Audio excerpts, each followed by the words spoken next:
Hello, Matt Elliott here. Hi, Alan Smith here. Hey guys, Ian Hume here. Hi everybody, Jerry Taggart here. Be sure to watch Chris and Leicester LTIDtv For all the latest Leicester City news and information. You can also subscribe on YouTube and various social media channels. for the latest updates and news on Leicester City Football Club. Come on, you foxes! Happen in 49, 61, 63 or 69 when they reach the final. But the class of 2021 have delivered. Leicester City are FA Cup winners at last and are history makers at Wembley. They have blown their rivals away. They have blown us all away in truth. Premier League champions 2016. The amazing Leicester City.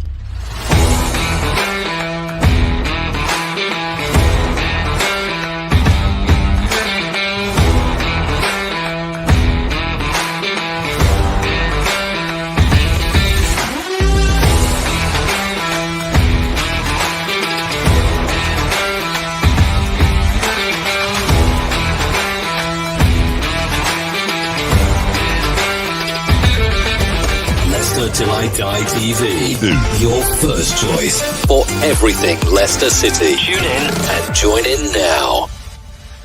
Right, Chris. No. I think that's fair to say. If anybody was watching me on the watch along, I think you will know how utterly I'm just totally pissed off. I'm going to thank Elton and thank Scott. They're in the green room waiting to come in, but I have warned them both. I'm going to have a bit of a rant first. This is Leicester Till I Die TV. It is the post-match show. We are looking at Everton 1, Leicester 1. Leicester concede again late on. It's just getting bloody stupid. It is turning utterly and totally stupid. Where can you find us? Facebook and Instagram and Twitter. On YouTube, it's Leicester Till I Die TV. Please press that like button and subscribe if you haven't done already. And of course, click the notification so you don't miss a show. We do about 8 or 9 shows a week, so you don't want to miss any of those. And if you're listening on your favorite podcast platform, whatever that might be, we're on all the main ones and many more as well. Thank you very much. I think I'm going to find that there's going to be one guest that isn't happy and one guest that is probably very ecstatic after that performance. I'm going to have one.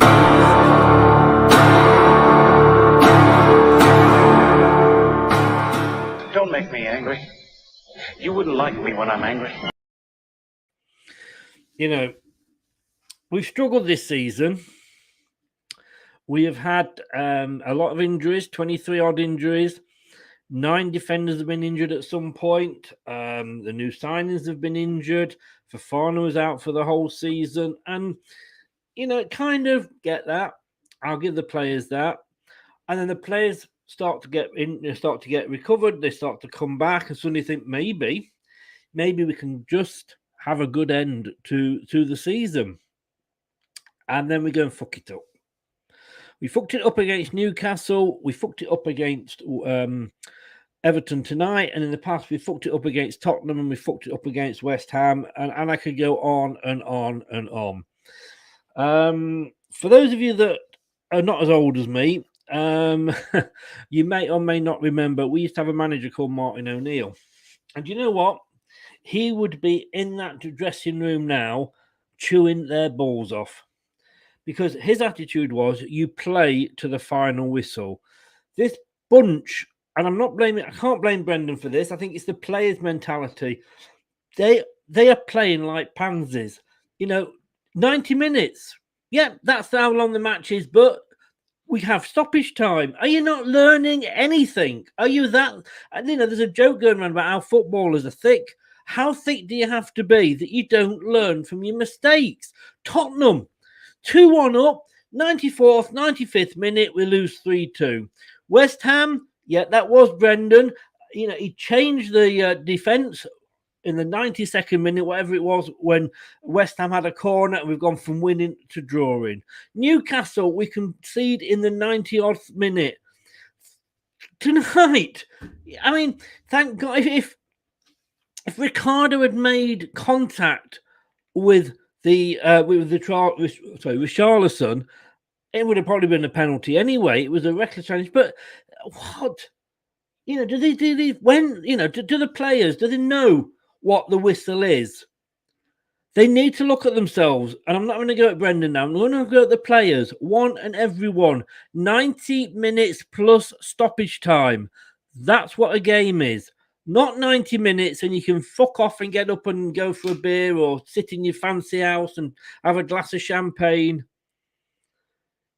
Fans travelled on a midweek, missing work, having to take time off to go up from Leicester to Everton for a 7:45 kickoff, and they had to sit through that rubbish.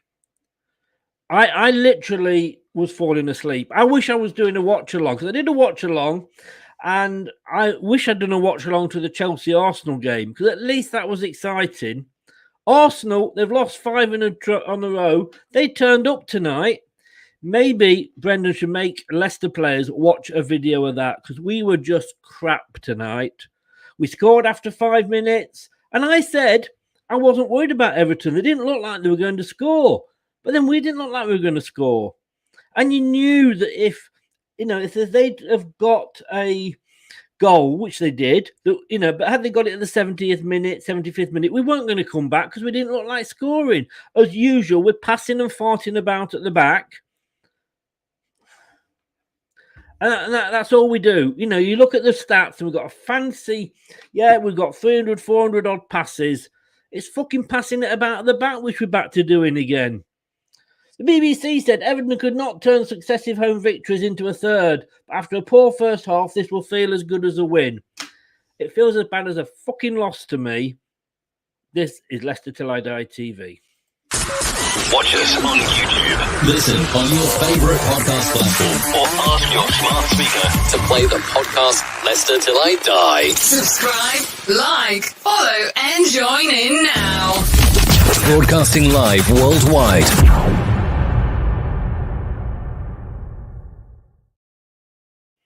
Indeed, we are. We'll just have a look at some comments before we bring my guests in. John Wayne, good evening. How the devil are you, sir? Hayden Whittle, evening. Maybe I wish it was morning and I could forget what I've just sat through. Mike Green, big up, big long. Yeah, been ages, Mike. I've missed you. How are you doing, mate? How are you doing? John Wayne, evening, man. All good, bud. Good. Neel, how the devil are you, sir? If you want to come on, Neel, I'll send you the link. Feel free to come on. You may have just seen my rant. I'm not happy, Bunny, but you're welcome to come on. It's not yet. It is. I mean, I can say Tottenham, West Ham, Newcastle. I mean, how many times do we have to concede this late? David, hello, Chris. This was a terrible performance outside of the first 20 minutes when we were great. We flattered to deceive as usual. And once we got the penalty, once we got near the penalty area, we had no damn idea what to do. I'll send you the link, Neel. I'll send you the link. Feels my pain. I'm sure you do after last night, mate. David here. Only Maddison showed some gumption to try shots when close to opposed to farting around. I thought that's what I was reading. And with the ball trying to find the perfect pass. Something we have no... We don't. We can pass it about at the back. We can do that all night. Everton must have loved us. Let me get my guests in. First of all, I've got to thank him so much for the other night. He was trying his hardest to get on, and we have finally got him on tonight. Thank God for kids and grandkids, eh? Good evening, Elton. How the devil are you? Jolly well, actually. I've been laughing at your rant because there are hundreds of thousands of Evertonians who are thinking, God, I wish we had their team. I know you're nitpicking, but I'm looking at it from the Everton perspective tonight. Of course. We were absolutely awful. Shocking. Admittedly, Richarlison missed one, which almost the miss of the season, and then the header later on, which wasn't great. But having said that, our build-up play, etc., was shocking. You know what? I texted you last night, Chris, didn't I? Yeah. Because I couldn't get on. We had technical problems.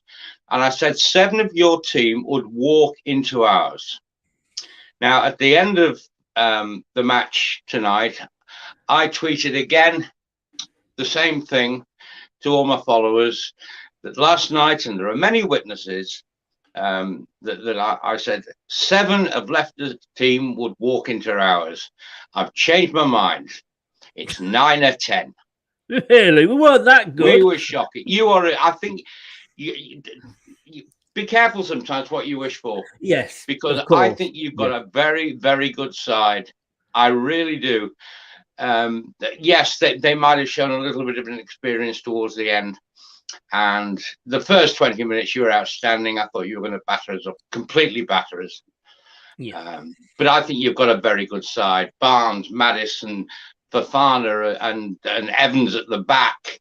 I could go on. Yeah. I mean, you're clearly missing Vardy, but who wouldn't? Yeah. And I agree what you're saying. Good evening, Scott. How are you, sir? I mean, yeah, not too bad. Thanks, Chris. What gets me is, and I know fans, we're fickle. You know, we say this all the time, don't we? And but it's like, do we ever learn? This is happening, or how many times do we have to concede these last minute goals? It would never have happened in Martin O'Neill's time. Well, maybe against Arsenal when it was 3-3, but you know what I mean. Yeah, it's really, really frustrating because, like you say, when we had the likes of Martin O'Neill in charge, you kind of knew that the team was going to play for the full 90 minutes. I think the difference is from then to now is the quality of within the squad that we've got compared to then. You know, because don't get me wrong, it is frustrating that we don't seem to be able to put the ball in the back of the net. And probably some of the strike force from the teams that Martin O'Neill was in charge of may have been able to do just that. Yes. But I think when you look at the actual dynamic of Martin O'Neill's teams compared to what we have now, there's a huge gap between the two. Yeah. I mean, Elton, I say you've got to be happy with that. I mean, you know, you stole a point. I said I felt like when we went 1-0 up after 5 minutes, I thought, here we go. You know, we could be on, but with Leicester, we always need to get the second. And I didn't feel like we were out of second gear. There was no urgency about us.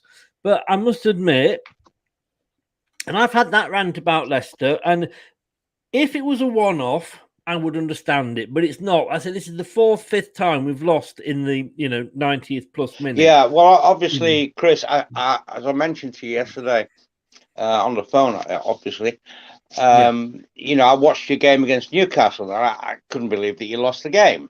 No. Because again, you were by far the superior team, the better footballing side, as you were tonight. Now, maybe there is a little bit of complacency sets in towards the end when you're playing with minutes to go and you're thinking, we're worthy winners here tonight, which you were, which you would have been, should I say? Yeah, you would have been worthy winners, no question about that. I'm an Evertonian, as most people probably know, and I was resigned to the fact that we wouldn't get a point. And we did, and that could be a massive point for us. A massive point. Burnley play Southampton tomorrow. Yeah. I think Burnley will win that game. I really do. Yeah.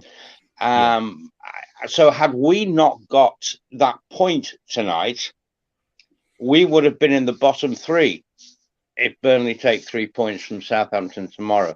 And I think that's the way that our players are. I truly believe that if they actually see us in the bottom 3, they'll bottle it. That's what worries me. Mm. And our next trip is an easy one, really. It's to Liverpool on Sunday. And that is, you know, everyone's thinking he's some Evertonian him, you know. Yeah.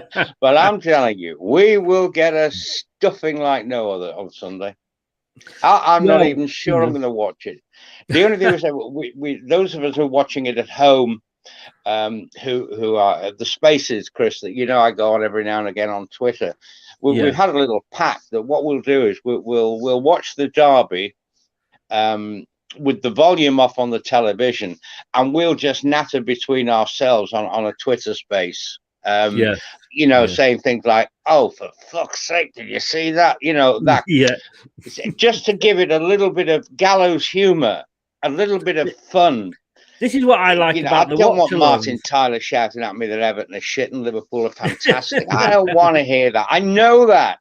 I know it. And coming from a Man United fan, he's gone for a 7-0 win to Liverpool, but that's a Man United fan for you. I've got to say, and all credit to not Liverpool as I think Liverpool and Everton fans are special, and I just think having the way that Manchester City treated the minute silence at Wembley, I've got to say to all Liverpudlians, you have my total respect for the way that you handled the applause in the 7th minute for Ronaldo. Hey, you should really respect us. It is very difficult being an Evertonian at the moment, especially with the other lot. We call them the shite. Especially Liverpool to you and everyone else. They are so good. They are so good. Okay, Man United, we're absolutely shocking. They are awful. But Liverpool, you can't take it away from Liverpool. No. Listen, the second goal was exquisite. Very swift passing, and then Mane hit a ball over to Salah. It was genius. The last time I saw an Everton player do that, it was Alan Ball. That's going back. But talking of Everton tonight, as unfortunately we must, and Leicester. I don't listen. I don't want to talk. If you don't want to talk about, I'll talk about Leicester. No, we talk about Everton as well. Scott, I mean, I'll end up slitting my wrist if I talk too much about Everton at the moment. No, of course not. But you've said what you think about Leicester. I mean, Scott, as a Leicester fan, what did you think of that Everton performance? And I've got to agree with Elton. For me, that you wouldn't think that it was almost like they were mid-table safety. They didn't look like they were in this precarious position. I just want to say hi, Elton. Sorry I didn't say anything before. No problem. How are you? I'm not too bad, thank you, buddy.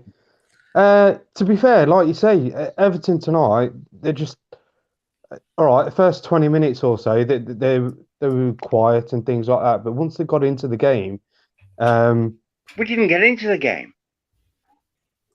Not really.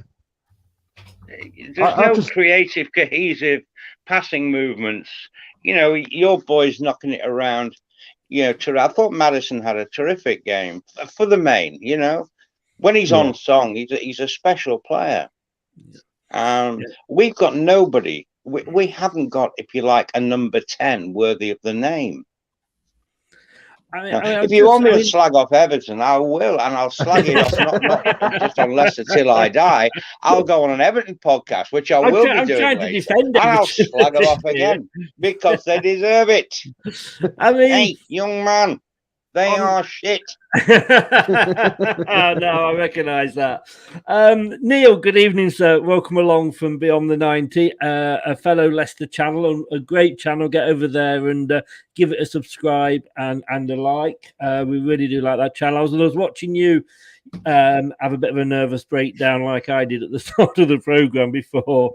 Yeah, I mean, it would neither side. I mean, I think Elton's bigging this up a little bit. I mean, I don't think that we were as good as maybe he thought, but maybe I can understand why you guys are so upset. I really can, because you've thrown away 5 points in 2 games in the last minute. Yeah. Now, that's hard to take, and I really do understand that. And I'm not belittling that either. No. It's tough. I mean, if we'd ever did, that would mean relegation for us. At least you've got the Europa Conference League to go for, which I sincerely hope you win.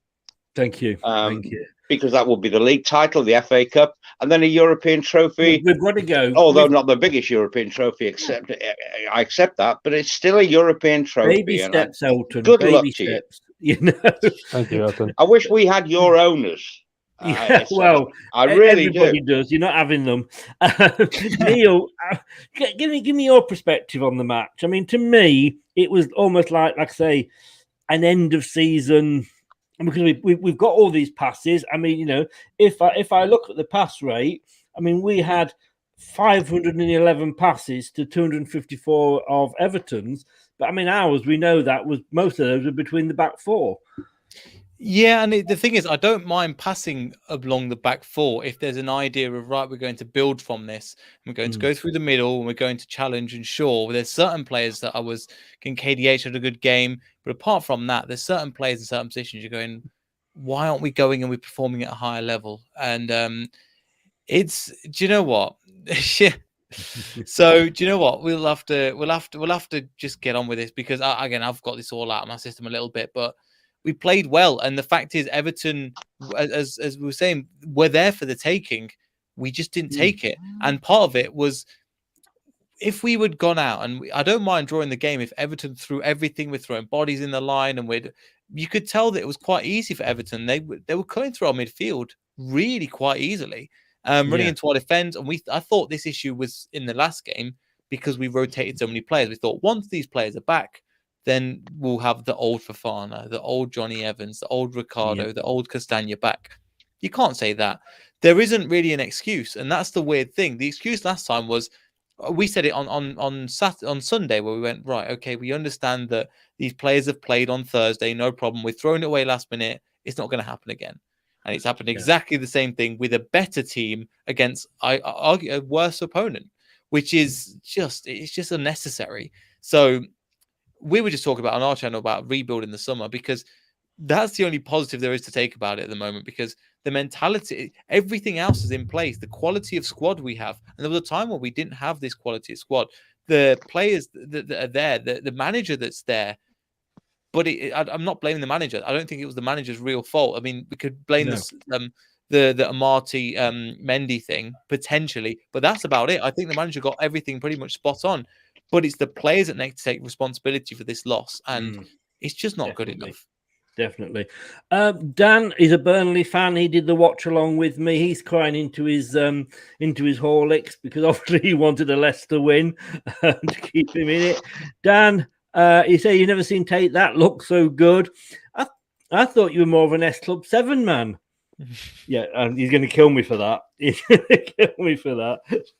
I remember that picture, Dan. I remember which video it's on. I'm going to clip it. Let's never give up.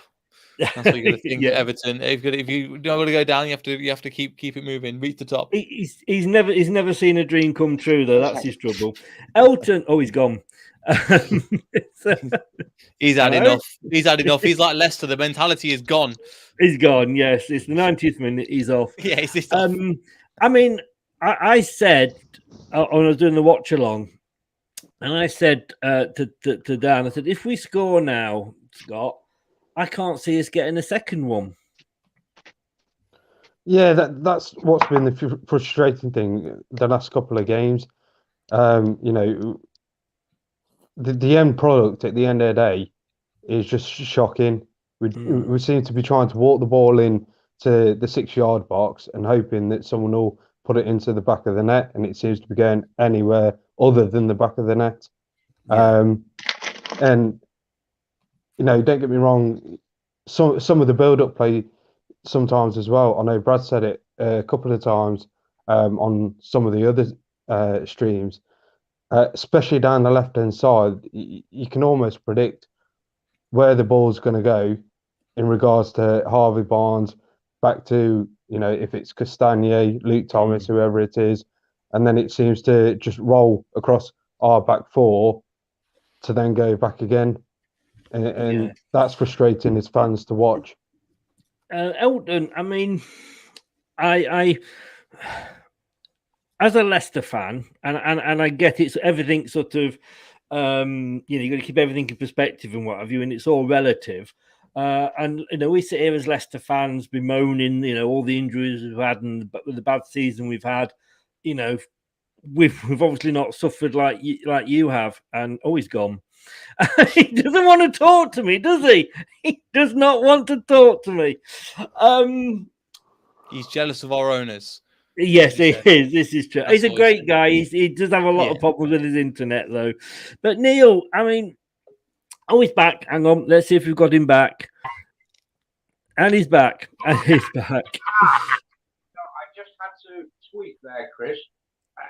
I was losing sound. I was really struggling to hear you. Right, not a problem. I'll try and turn it up. Most people prefer not to hear me. Oh, we're getting a bit of an echo there now, Elton. But if I can't hear you, I can't answer your question. So no. Have you got? You say I've got a bit of an echo, but we'll try and carry on. I've got you loud and clear this end now. Yeah. What? Your season? What's gone wrong? He's much used to Rondo. No matter Rondo. Do you know what? He's a grafter. He puts a shift in, which is more than you could say for Calvert-Lewin. But he's just got no. But he's not a Premier League player. Mid-table in the Championship, he might score a few goals and elevate the team a wee bit, but he's just not good enough. And your season as a whole. I'm going to have to ask you to come out and come back in again, Elton, because we're getting a real echo on you. No idea why. Yeah. Right. I'll see what I can do. Yeah. Hang on. Just go. Right. Neel, at 1-0. At 1-0, did you? I thought, here we go, it's going to be easy. Sorry, Elton, I had to let you. It was very, very feedbacky. At 1-0, I thought, 5 minutes, here we go. We're going to go on. This could be 4-5. Why is it with Leicester? I mean, we just don't learn from our mistakes, do we? 1 minute, we're conceding corners all the time. And when that's going on, we've got that out of the system, and now it's late goals. Are we just going to sort of say this season, let's just write it off and forget about it? Or apart from Europe, obviously. I think the issue at the moment with the way that Leicester are performing is we're nearly there, and that's the worst thing in terms of some of the performances, some of the play that we've been doing over the last couple of weeks. It's the up and down. You can't say a week ago we looked at the PSV game and how we performed. And I'm not saying we have to perform like that every week, but having some kind of consistency, if we want to be challenging up there for those spaces in Europe, we have to be beating people like Everton. And it's nothing against Everton. It's just in where we need to be for our kind of performance. And the worst thing is, it's the easiest part to fix, in my opinion, the mentality. And so, for example, one thing I mentioned post-match, if you're going to take Mendy off, we needed a little bit more graft, a little bit more bite, a little bit more hard tackling in that midfield. I don't understand why I brought on Daniel Amate over somebody like a Hamza Chowdhury. Hamza would have given you that kind of defensive solidity and also that kind of crashing into people, winning the ball back, aggressiveness. I'm going to take this ball and I'm going to try and pass it to Tielemans, who then can do his business. Nothing against Mendy, but if you're going to make that substitution, I don't see what Daniel Amate gives you. I thought he was going to play a back three and then play 3-5-2, but he played him in a CDM role and he looked really uncomfortable. So that's my only bit of criticism I have of Brendan. But most of it is I think 90% of it is at the team and the players and what they did out there. I can understand some of them might be a little bit tired, but since a lot of them would break from the Thursday game, it's pretty much been a week break. So there isn't really an excuse. No, not at all. Not at all. Elton, I'm still getting a bit of feedback. So what I'm going to do is when I'm talking, I'm going to mute you, and then when you're talking, I'll unmute you. So I think that's the best way forward. So, Elton, well, I'm looking at Everton, and like I say, we're all sat here as Leicester fans, woe is me and what have you, but we're sat in ninth, we're in a European semi-final place. It isn't all doom and gloom, and we've not lost. I mean, we know we're sat here like we've lost, and, I'm slowly getting over it now. We got the draw. I mean, Everton...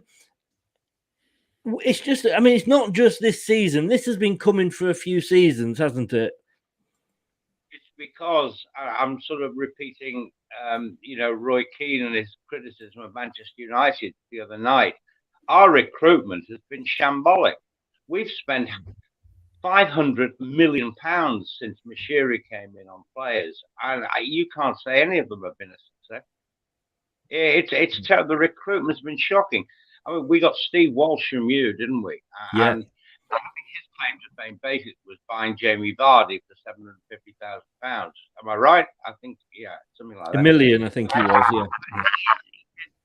Nothing with us. And then we had Marcel Brands, who Ancelotti and Benitez were really recruiting then. It wasn't Marcel Brands. Marcel Brands' job was to get rid of the dead wood. And we've got a forest of dead wood. It's awful. I mean, it really is shocking. I mean, gallows humor again. I laughed when I saw our bench tonight. Did you see the quality on our bench? It was non-existent.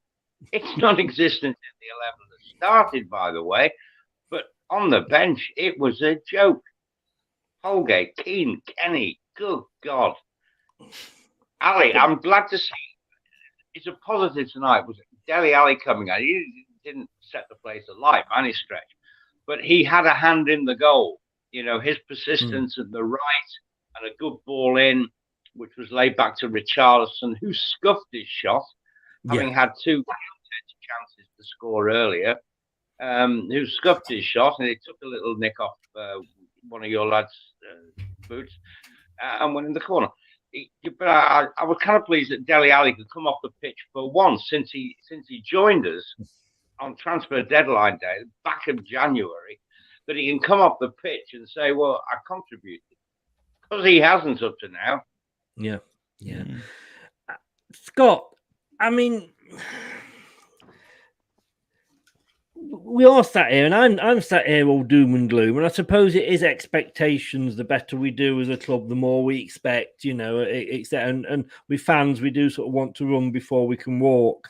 But Brendan's coming for a lot of stick this season, and I've given him, and I've called him out when I felt it needed to be, like with the West Ham substitution. But do you think he's at fault at all this season? This game, sorry. I was going to say season. Oh. No. No, not to be honest. I think in some respects, I didn't quite agree like Neel in regards to Daniel Amati coming on for Mendy. I thought exactly as Neel was saying that Chowdhury should have been on to, just stop any sort of attacks or anything like that, because that's what Chowdhury does best. And it would have been literally a like for like. But generally speaking, the team that he put out and the substitutions, other than Amati coming on, I don't think there could have been an awful lot else that he could have done. It's just one of those, unfortunately, that the players have tried to give it their all, and we've come up short. Did you think they give it their all, though? Did you honestly think going into that game, that coming out of that, you can go, yes, the players give it their all? I can't. Personally, for me, I said they just look like they're in second gear. And maybe that, Everton played into that, because I was very disappointed. I'm going to ask Elton this as my next question, but I could say I was watching that, and Mike, he's a Man United fan, and he's seen some bad stuff. Let's be honest with you, last night it was a bad thing for Mike, and Mike was saying, I'm falling asleep, and I could kind of get what he was saying. It was one of those games, and I just don't know where we go from here. You know, we've had so many wake up calls. We had the Nottingham Forest game. You know, we've had the Spurs game when it was 94th, 95th minute. I just hope. I mean, the thing is, these are the players that for the last 2 seasons have got us to 2 5th-place finishes. They won us the FA Cup. They won us the English Super Cup. Some people call it the Community Shield. I prefer the English Super Cup. And yet now the sort of and Tielemans isn't looking, up to himself. And he was back in that more offensive role today. But I didn't really see anything that sort of would make anybody want to come in for him. Neel, would you agree with that? Sorry, I didn't realize you were talking to me. It's because that, again, we just last week we just looked back to the performance against PSG. I'm not expecting it. So PSV and the levels of performances that were there.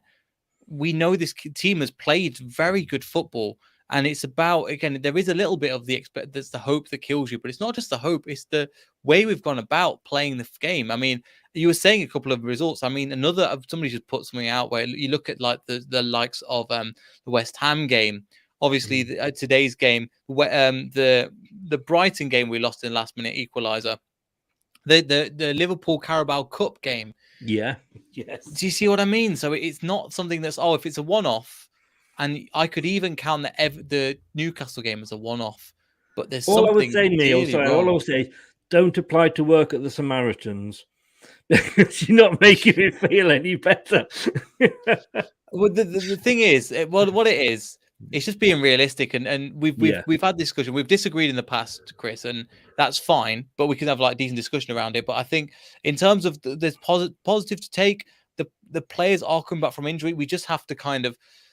There's certain players potentially like Tielemans that need to be rested. I think there was one part. I think in the 67th minute I wrote down where hey Rene, where Tielemans loses the ball and Richarlison is like nearly 1-on-1. He puts it straight over the bar. That could have been a goal. There was opportunities like that Everton, and it was coming, and it was there, and it was the ghost that was always there. And I've seen it when I was at the Brighton game where they kept knocking on the door, knocking on the door, knocking on the door. Nobody did anything about it, and then they scored. And so there isn't a player really there wasn't a player or a team mentality of this goal is not going in the back of the net like there was when we won the FA Cup.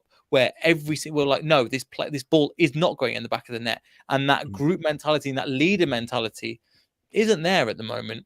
We'll be okay, but we can't just keep playing for the Europa Conference League. We need to push up in that league and do something and get into and secure that 9th spot. If we would have got if we would have got 2 wins this game and against Newcastle, we'd be going great. We could potentially catch up to Wolves. We could catch up to West Ham because they're kind of in free fall for all different reasons as well. So there are opportunity, and it's not like you see the teams in 4th place are not running away with it. I'm not saying we're going to get 4th, but we could have caught up to that group and we would have made up for the lost time. Now, this is one of the games in our game in hand that we've had to eat back as well. And people forget that. Yes, we had games in hand, but these points aren't guaranteed. The teams are going to be tough to play against. So, you know what? We'll have to see. But I'm not feeling too positive. But I might just, tomorrow morning, wipe a sleep, go on to Aston Villa and try and smash the next game because... Yeah. But at the moment... I agree. I thought we might just catch that 7th. But, Elton, to come to you, I mean... I know you weren't impressed with the Everton performance, but to think that you were where you are, you should have been coming at us with everything you've got. We haven't got anything. How can we come at you with things we haven't got? I mean, I know what you're saying, but is this team good enough to stay up? Who, us? Yes. I actually thought a couple of weeks ago, I remember talking, with Evertonians when there were 13 games to go.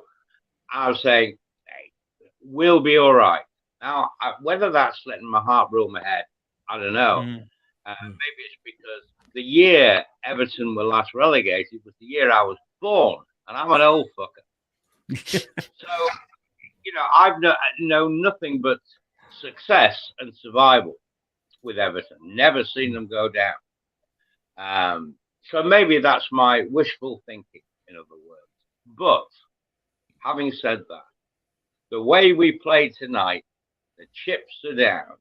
And okay, we manufacture somehow a point out of that. If that's the best we can do at home under the lights, that the old lady, which is the way we refer to Goodison, then I am getting a little bit more worried than I have been. That was poor tonight. That was very poor. Do you think, though, there are 3 teams worse than you? I mean, Burnley, they've sacked the manager. You must be, worked in your favour. I don't know which one. I couldn't work that one out because they battle for a point against all the odds at West Ham. Immediately after Sean Dyche was sacked. I think he's an excellent manager. Absolutely terrific. On the budget that he's been given at Burnley, to keep them up for as long as he has. Okay, they did go down during his tenure, but he got them straight back up again. And they always have a battle to survive because they don't spend any money. They sell, but they don't spend any money. I'm worried that Burnley's beginning to worry me. And as I say, I don't know whether it's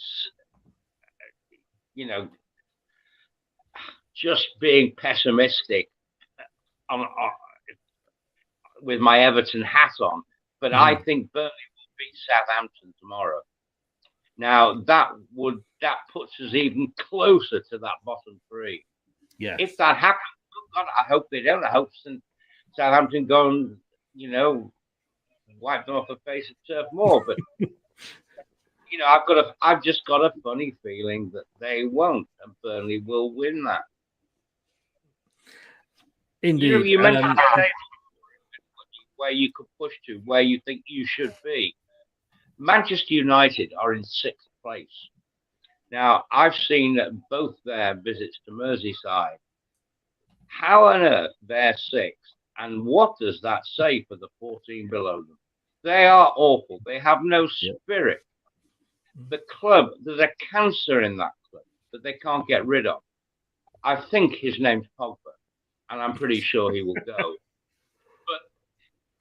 But how on earth they're 6th? And what on earth are the 14 teams below them? What are they bloody doing?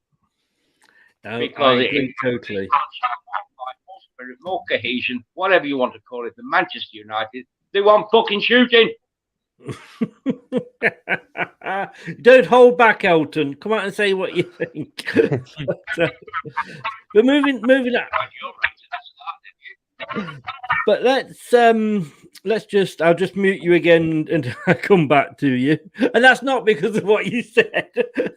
I think most Man United fans would agree with you wholeheartedly, to be honest with you, on that one. Now, these are the teams, Scott, and you can see the ratings there. I mean, they've got Richarlison as man of the match. And this is flash score. I can say Elton's thing. That did seem a bit weird. Maybe it was because of the fact that he got the goal or not. Did they watch only 90 minutes plus? Yes. I don't know. I mean, what do you think of Leicester's ratings there, Scott? I mean, they've got sort of Barnes, Dewsbury Hall, Evans for 4. I mean, there's a few there in the 7s. I didn't think Mendy was that bad, to be honest with you. What do you think of those scores?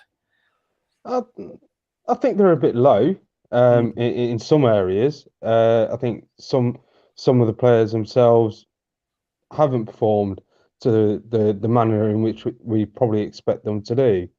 But I don't agree with Richarlison being man of the match at all. I'm sorry. It's a weird one for me. I'd have probably said Fofana out of anyone would have been my man of the match for today. Yes, yeah, and we'll see in a minute. I think Alan may well agree with you. Neel, did any of the players deserve an 8? Do you think? Or any of the Leicester players? I'm surprised that certain players. So Maddison, I agree with. Maddison and Barnes are not on the same level in that game. There's a reason why Barnes got took off. I think Barnes, to be honest, after the goal, he kind of went missing for long periods of time. Yeah. What do we need Barnes to do? We need him on the left. We need him out wide so we can take players on one-on-one, get past the players, whip a ball in, or, for example, there. Barnes, I don't agree with being so high. I think he should be orange. He should be 6, if not lower. Iheanacho, I think that's about a fair assessment. It wasn't his game today, and sometimes he has these games off, and that's okay. I can let Nacho have a game off, but I think there was too many players dropping the ball today. Tielemans was one of them. Mendy did okay, but he wasn't the kind of guy that we needed for this match, to be perfectly honest with you. We needed a player that was going to come in hard and tackling hard. So for my man of the match, I'd probably give it to Kieran Dewsbury-Hall, trying to do stuff, getting the ball from deep, driving with the ball, trying to take on 2 or 3 players. So that would be my man of the match. Fofana, again, had a good game. Pereira and Castagno, I think, went a little bit missing as well. I think for large parts of that game, they weren't in that game as much as I'd like them to be. And we've seen how ferocious they can be going forward and defensively. We saw Pereira a lot in the first 20 minutes or so, kind of backed off. I think they switched sides as well. I saw Pereira on the left some of the time. Castagno wasn't there today. So, yeah, from Leicester's, I'd give us about a 5. And that's kind of overall of the team. I'd say a 5. 5 would be about right. And we've got to give Tielemans and Dewsbury-Hall a rest soon, haven't we? Yes. We've seen what's happened with James Justin, and we keep playing the same people over and over again. I just don't want the same thing that happened to Justin, the same thing that happened to Harvey Barnes last season to happen to Dewsbury-Hall. Because once he gets out the team, we're going to have a big loss on our hands. Give him a rest, give him a break for 1 game or so, and then bring him back. Yeah. I don't want us to overuse, because the amount of ground he covers is sensational, Dewsbury-Hall. Every single game he's up there with Daka playing as a false 2. They're coming back doing defensive work.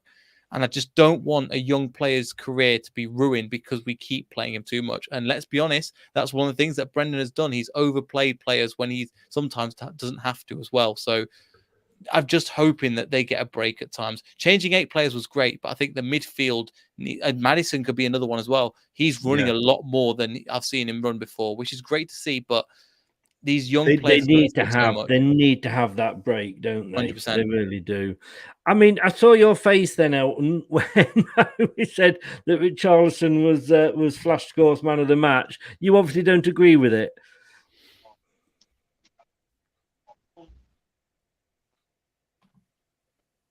Hello, Elton? He's had enough. Yeah, I don't think he can hear us. Elton, can you hear me? Hello?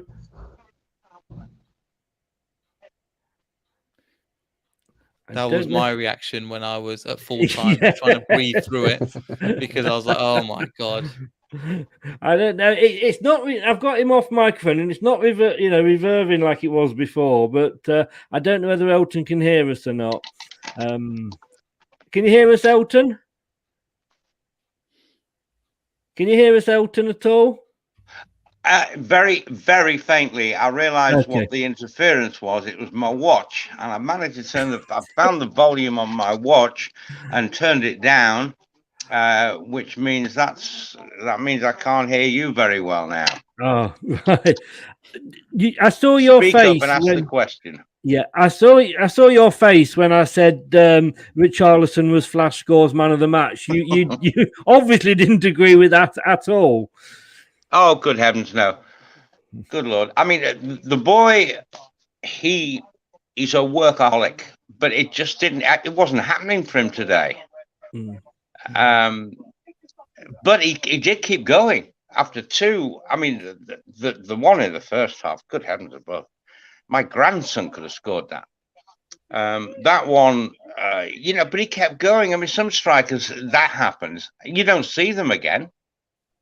But he had another header, which was, again, awful. Should at least made Schmeichel work. Actually, he should have scored.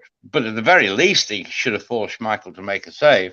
And then he gets a scuff shot because he's in there again. So he made his own luck, didn't he?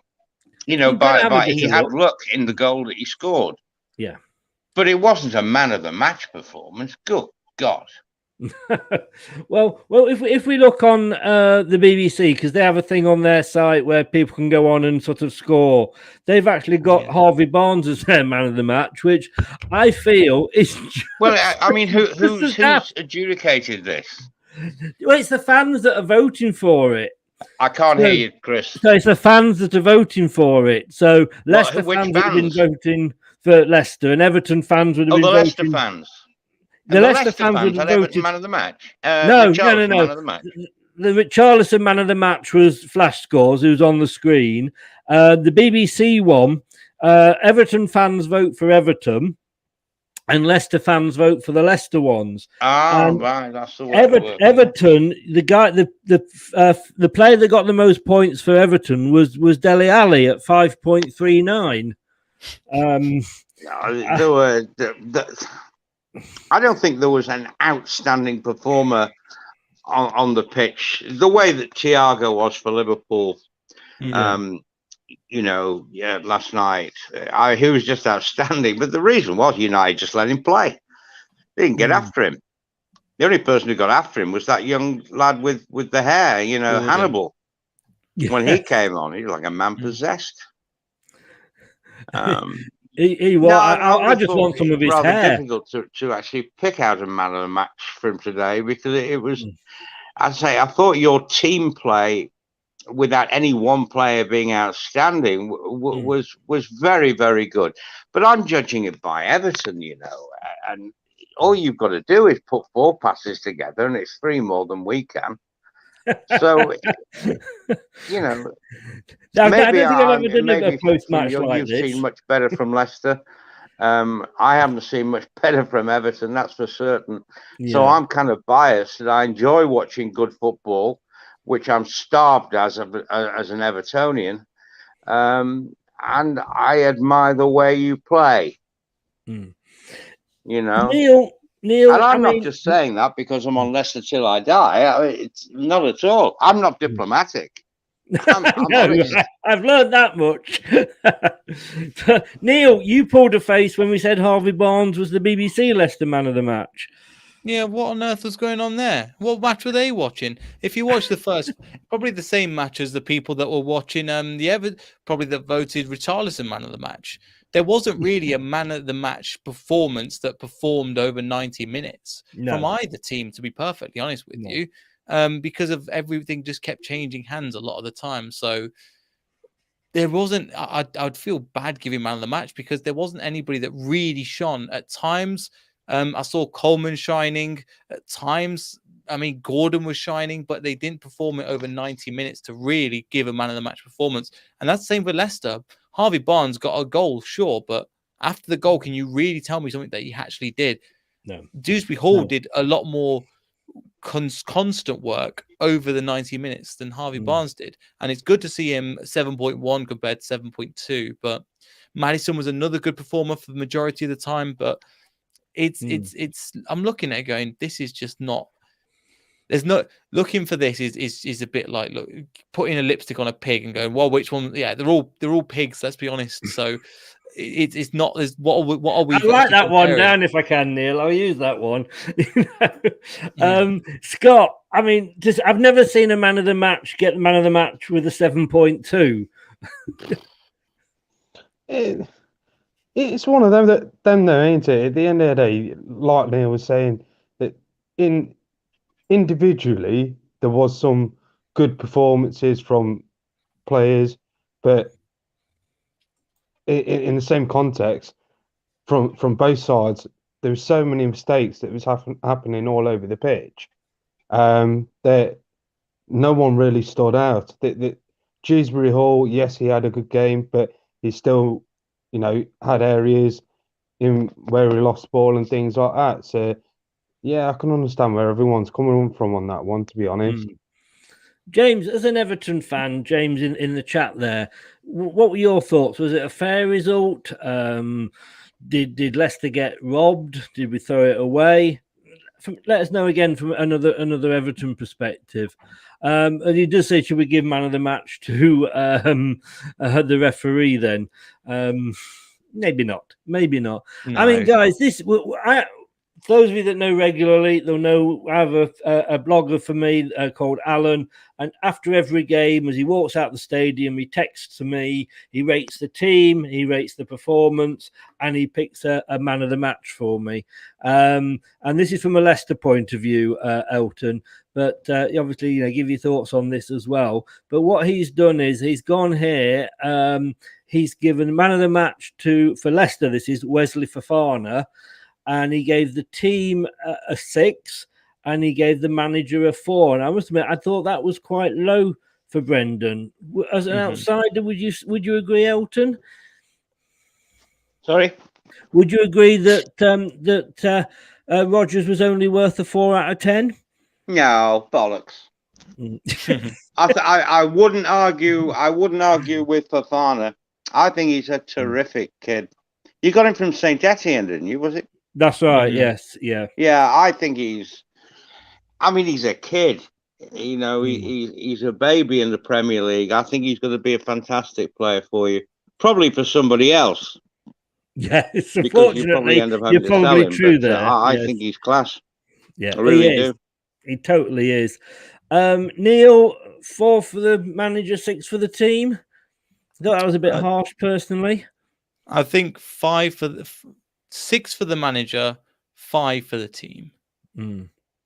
Yeah. I mean, as I say, when you come to think, apart from the substitutions, and let's be honest with you, you put a substitute on, he scores a goal, and Brendan's wonderful.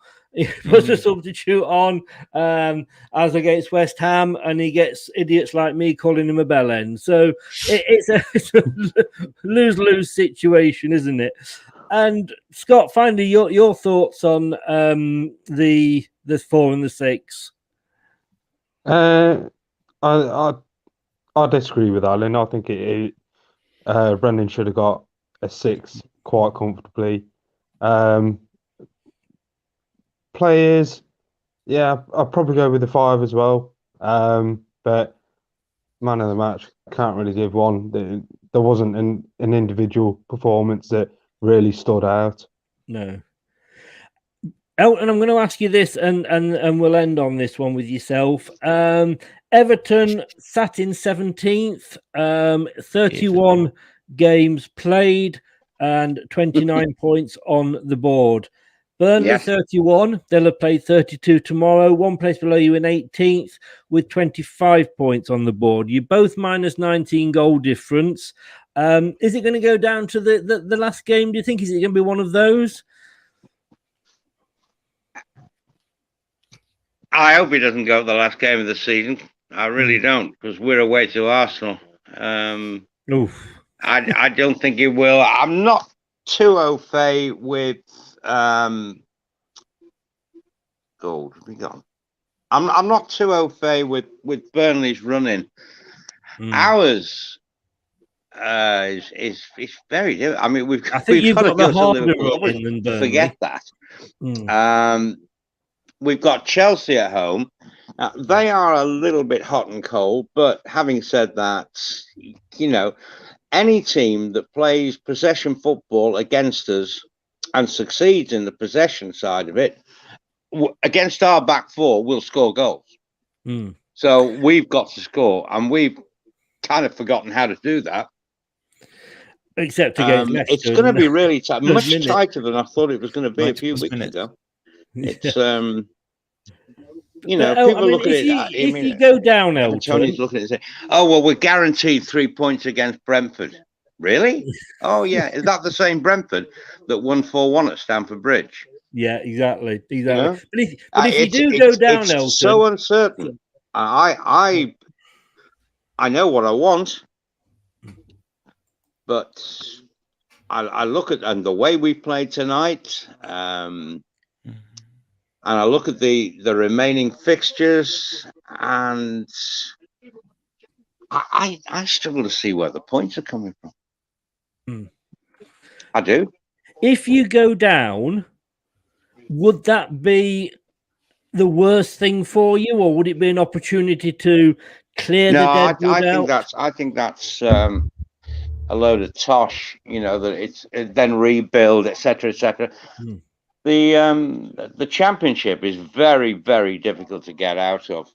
I mean, Fulham have made it look like a novice league this season. Scoring record number of goals. Mitrovic, 40 league goals. And by one of our ex-managers, by the way, who we sacked, Marco Silva. Yes. The Championship, unless you sort of run away with it, like do a Fulham or as Norwich did, and then went straight back down again. Very, very difficult league. You don't underestimate it. And I put it this way, with the squad of players we have now, if we can't get rid of a load of them and get some in, if we were to be relegated, I don't see that as a team that would fight tooth and nail in the Championship and get out of it. Right, yeah. So I think it will be terrible for Everton to be relegated. Elton, I don't think it would end up. We'd end up like Wolves did, Villa did, etc. And go all, virtually go all the way down. I don't think that would happen. But I think if we got to the Championship, I would worry about us getting out at the first attempt, and then you lose parachute payments, and then we've got this sort of massive new stadium being built. And Mashiri is not an Evertonian; he's a businessman. Yes, he's put a lot of money in, but I think he might get fed up. He may well do. If relegated, I mean, if we're not relegated, we've got a chance of being better next season in the Premier League than we have been this season. Yeah. Not too Elton, hard, though, I'm going to say thank you very much. It's been great. Thank you for coming on, and thank you for all the effort you made in getting on. No one knows apart from you. It's I've not told anybody that I got my son-in-law round to fix the phone and fiddle with this and fiddle with that, and because I'm a technical buffoon, I'm a technophobe, I haven't got a clue. We all are. That's why we have kids, so they can do the technical things for us. Well, anyway, listen. Thanks for inviting me, and basically within reason, anytime at all. Brilliant. No, we'll get you on before the end of the season, and we'll have a season review. Elton, all the best, mate. Thank you very much, and take care. Bye-bye. Bye-bye. Scott, I know you've got to go in a minute as well. Final thoughts? I mean, we've got, Villa at the weekend, then we've got Roma coming up. What can we hope for the rest of this season? I think we've just got to go for the Conference League, to be honest. I think, game against Aston Villa at the weekend, just put out your, just rest some players and, I won't say chuck it to one side, but I'd concentrate on Roma and see how we go from there. Yeah. Scott, again as well, thank you very much for coming on. Cheers, Chris.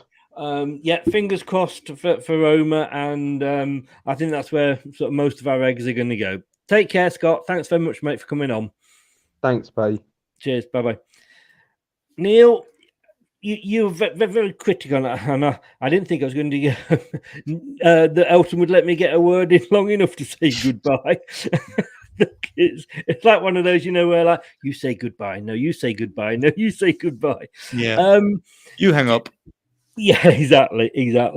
You've been very critical of Brendan this year, and I asked you the question on a recent show, and you admitted and you admitted that you changed your mind back. He's still the man to take us forward, isn't he? It seems like it, because the only mistake, I think, as Scott was mentioning, and we were mentioning before, was the Daniel Amati substitution. Yeah. That one he got wrong. The mentality that, for example, today's performance and the last performance isn't Brendan Rodgers. When Brendan Rodgers gets it right, it's great. But he's not at fault for the last two games. It's been the players. So if Brendan was wrong, I'd come out and criticize him. And we both have. It's not like, you've been sticking up for him and I haven't. we both have had goes at Nottingham Forest, at Brighton, at West Ham. This has not been something that's just all of a sudden it's been one way. It's no. I'll see what the club do as well, because the club might want to move on because there's a change in the summer, and we'll have to see what players we can get in. I'm excited for the summer because I think we can have a good transfer window, but I think we'll have to sell before we can buy. However, let's go in the Conference League, but your Premier League should be your bread and butter. You couldn't be putting all your eggs just in one bit. We go, sure, that's the priority, but we need to be competent in the Premier League, and at the moment, we're not. No, you're quite right. And let's say we end up 9th, because I think it's going to be difficult to catch Wolves. And we managed to sort of keep off. I mean, Newcastle keep winning. And we've got below us Brentford, obviously, they're on the run. And, well, Brighton lost today, so that kind of messed them catching us up. But, if we finish 9th, and maybe, let's say even if we get knocked out by Roma in the semis, would that have been a decent season? Obviously not a brilliant season, but would that have been a decent season with everything that's gone on? I mean, I want to say yes, but considering the amount of effort they're not putting into the Premier League, you kind of have to go further in the Conference League. I mean, if we were doing okay in the Premier League and we were pushing towards that and we get knocked out, no problem, then let's try and get into European spots, sure. But with this, we're shooting ourselves in the foot and we're making it really hard for us to go. If we get knocked out against Robo, it's like, well, it's for nothing then. We've got nothing to play for. And that's where Man United, the team and the squad is at the moment. Again, the silver lining, we're not as bad as Man United. I think even Tottenham, we're in a better position than Tottenham in terms of our ownership, in terms of our recruitment. We still have good things in place. It just needs... The frustrating thing is, Chris, it's this much difference between where we are and where we could be. And it's only this much. And it doesn't... It's not like, oh, we need more money. Oh, we need a better manager. No, we need a better owners. We're lucky and we should be grateful that we've got this. But it's only this little bit that I know that Top has gone, we've put everything in place. Why can't you just finish off the games? And I'm thinking from a nose perspective, if he wants to be challenging for Europe year in, year out, we don't be losing today. And the manager, Top is going, this isn't good enough. So I kind of have to emulate that. And at times there is a certain part of the fan base that is a little bit like, oh, we were in League One 15 years ago. And I'm like, yes, but we have to move on from there. And there are a lot of fans in the ground that are still a bit like that. I'm not blaming them, but I'm saying expectations move. We have to move with the times. No, I agree. It's the old, you don't remember Yeovil on a wet Tuesday night. It's one of those, isn't it? Fortunately, I do. And my God, the ground was absolutely terrible. I remember Accrington on a midweek game for that was Martin Allen years. Right, big dog. Yeah, and exactly. And he was only I lived in Burnley at the time, so obviously it was a very local game for me. But that was pretty much the same. Who do you expect? Finally, I'll leave with this one. Who do you think will be going in the summer? Well, I mean, pretty much Tielemans. I think we maybe accept that, but. Who out of choice would we be letting go, do you think? It's interesting who we're actually looking at as well. So I think Perez will be one of the ones that goes. I think a surprise one, it might be Wilfred Ndidi. I've got a feeling it might be Ndidi that is not really kicked on this season, if we're completely honest, and how good we know his levels are.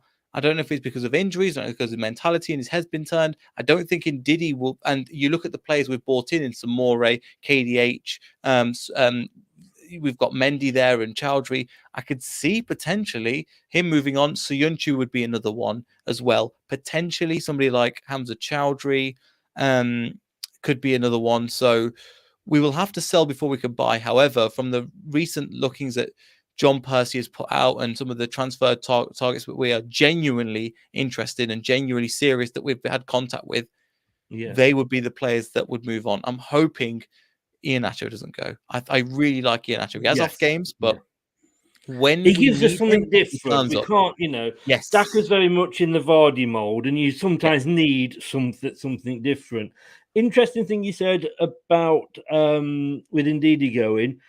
I mean, Mendy nearly went in January. Obviously, he was a little bit, as I would be, a little bit pissed off that he wasn't in any squad at all. He's come in now, and to me, I like Mendy as a player. I mean, at one point, he was our most expensive signing. And, last year, when indeed he got injured at the start of last season, when we had that injury crisis, which we always seem to get now, Mendy stood up, and I thought, yeah, this is a good player. And he's done it again now. He comes in, he doesn't let you down. He does what he does it. He gets on with the job. He's not in the European squad. He might himself want to go. And his contract's, I think, up in 2023 as well. So he's only got a year more on his contract. Or it might be up this summer. I'm not too sure. His contract, he might want to leave, and I wouldn't begrudge him for leaving. But if we want to get to the next level, is Mendy that next person? I think he's a great player for a European club. I don't think the Premier League is really suited for him for his size and stature. And that's not me saying that he's not a good player. But he's not a player to take us again to the European positions. He's a good rotational player. I was going to say he's a squad player, isn't he? Yes. Very so much, if he does move on, thank you for all you've done for us. But we part ways. Yeah. Pratt, do you think he would come back? I mean, he's only gone out on loan, hasn't he? I don't know about Pratt. I don't think that he would want to be here. And also, the person that he's most similar to is KDH. And I can't think of something that Pratt can do that KDH can't or potentially could do. So in them eyes, and I don't think he'd want to sit on the bench, hence why he's gone to Turin. Yeah. Yes. Neel, thank you so much for coming on. No problem. Thank you for letting me get off my chest a little bit, because same old Leicester, always just, doing Leicester things. We have these rants and everything. It's because we love the club so much. And exactly. I'm not one of these that say, well, you're not a loyal fan if you have a moan, and you're not allowed to moan and this, that, and the other. Yes, we are allowed to moan because we're fans. And we are allowed to be critical because we pay for the tickets or we pay for the merchandise or whatever. And it's moaning to improve the squad, not just we're terrible, we don't want to win any trophies because we're that bad. No, we want to progress to the next level. We're not quite Arsenal fan level yet, are we? No, and thank God. Thank God, exactly.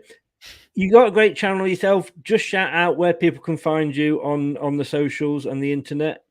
Yeah, so we are at Beyond the 90. For any of you that know, again, Chris, thanks for having me on. But yeah, Beyond the 90 LCFC.